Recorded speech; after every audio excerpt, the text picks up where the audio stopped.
In today's video, we're going to be talking about what to do if you only want to produce a really small amount of product. And when I say small amount, in the grand scheme of the fashion industry, we're talking on average about less than 100 pieces of each style in each color. So if you're making less than that, or you want to make less than that for your fashion brand, then watch this video for some tips on how you can do that.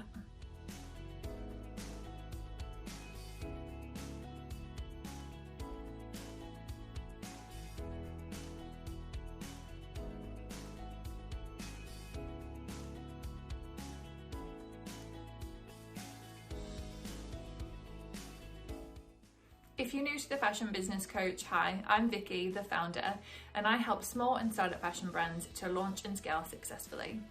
You're watching one of my free weekly videos in which I help you with one of the common problems that people with a small fashion brand face and how you can overcome them. So if you're new and you haven't subscribed or followed along yet, make sure you do so that you can watch the free video each and every week.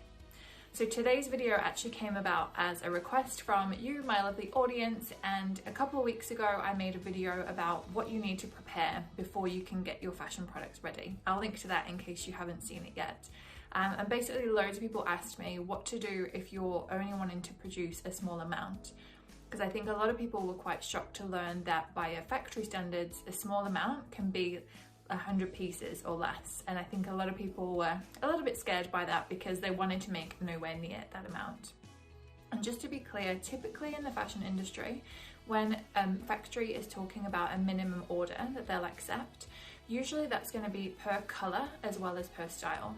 So say you're making a dress in 3 colors, you'll then have to make the minimum order quantity for each of those colors. So say, it's a bit confusing, but say the factory say to you, okay, to work with us, you've got to produce 100 of each color and style.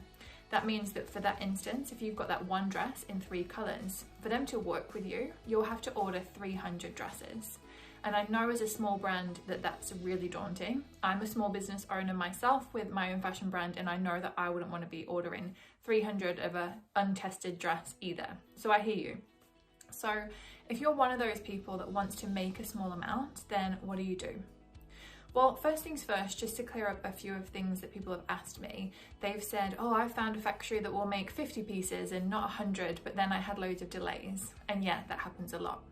So I'm just saying 100 pieces as kind of a general guide. That's sort of the minimum that I tend to see factories offering. Occasionally, yes, you will find less than that. But if you do, there's a couple things to be aware of. One is that usually there's going to be a pretty hefty surcharge. So they may charge you a lot more to produce, say, 50 items rather than their usual 100 or 200 or whatever it is that they would expect to get from a bigger business. The second thing is usually that if you're working with a factory and you're only producing a tiny amount of product, you're going to be at the back of their list. So that's why a lot of people who have been in touch over the last couple of weeks saying, oh, I found a factory that will do 25 pieces or 50 or whatever it might be. That's why they also had a lot of delays and a lot of problems, because the factory is not going to prioritize somebody ordering 25 pieces if their capacity is like 5,000 pieces a day, because they're going to prioritize the people who are going to be ordering the bulk of that 5,000 pieces a day. So do keep in mind that that's really why my sort of cutoff point these days at least is 100 pieces, because less than that, yeah, you might find a factory who can help, but you also may find that you're either paying more or you're getting treated badly, delivery delays, bad quality, and so on. So that's just something that I wanted to highlight if you are considering a factory for a small amount. Now, what I would suggest, and what I usually, when I'm working with clients one-on-one, mention to them is considering working with a small sewing business, or even do what I do personally and actually work with an individual seamstress. It saves a whole lot of hassle. And just to give you a bit of background, if you're not familiar with how factories work, I actually work for factories as well, which is why I can give you this bit of inside info. But basically, the reason factories don't want small orders, it's not because they're being awkward or anything like that. It's because to set up a production line, which is what a factory is, that means that each person is going to be doing a different task. So say this jacket I'm wearing, if this was on a production line, which it would have been produced on, One person's going to sew the jacket sleeves, one person's going to sew the lining, one person's going to add the buttonhole, one person's going to add the button, and so on. So you have a big team just doing a really small task. And to set that up, it's just not worth setting it up for, less than 100 pieces usually, sometimes even higher quantities, a lot of the time higher quantities actually, because it's so much work to set it up, to train the staff on that task, to then have the machines properly maintained. We have to clean them every time we put a new color thread in and all these kinds of things. It's so much work, and that's why factories don't usually want those small orders. So what I usually do personally is work with that small seamstress or a small sewing business to get my products made. Do keep in mind though that the things that you need to do are still largely the same. So in my previous video I talked about how when you're looking for a factory you need to prepare some things in advance, and that's still the case. For instance, with me working with just a seamstress or a sample maker, I'm still going to give them a full tech pack. I'm still going to have a contract with them. I'm still going to tell them how many pieces we're making.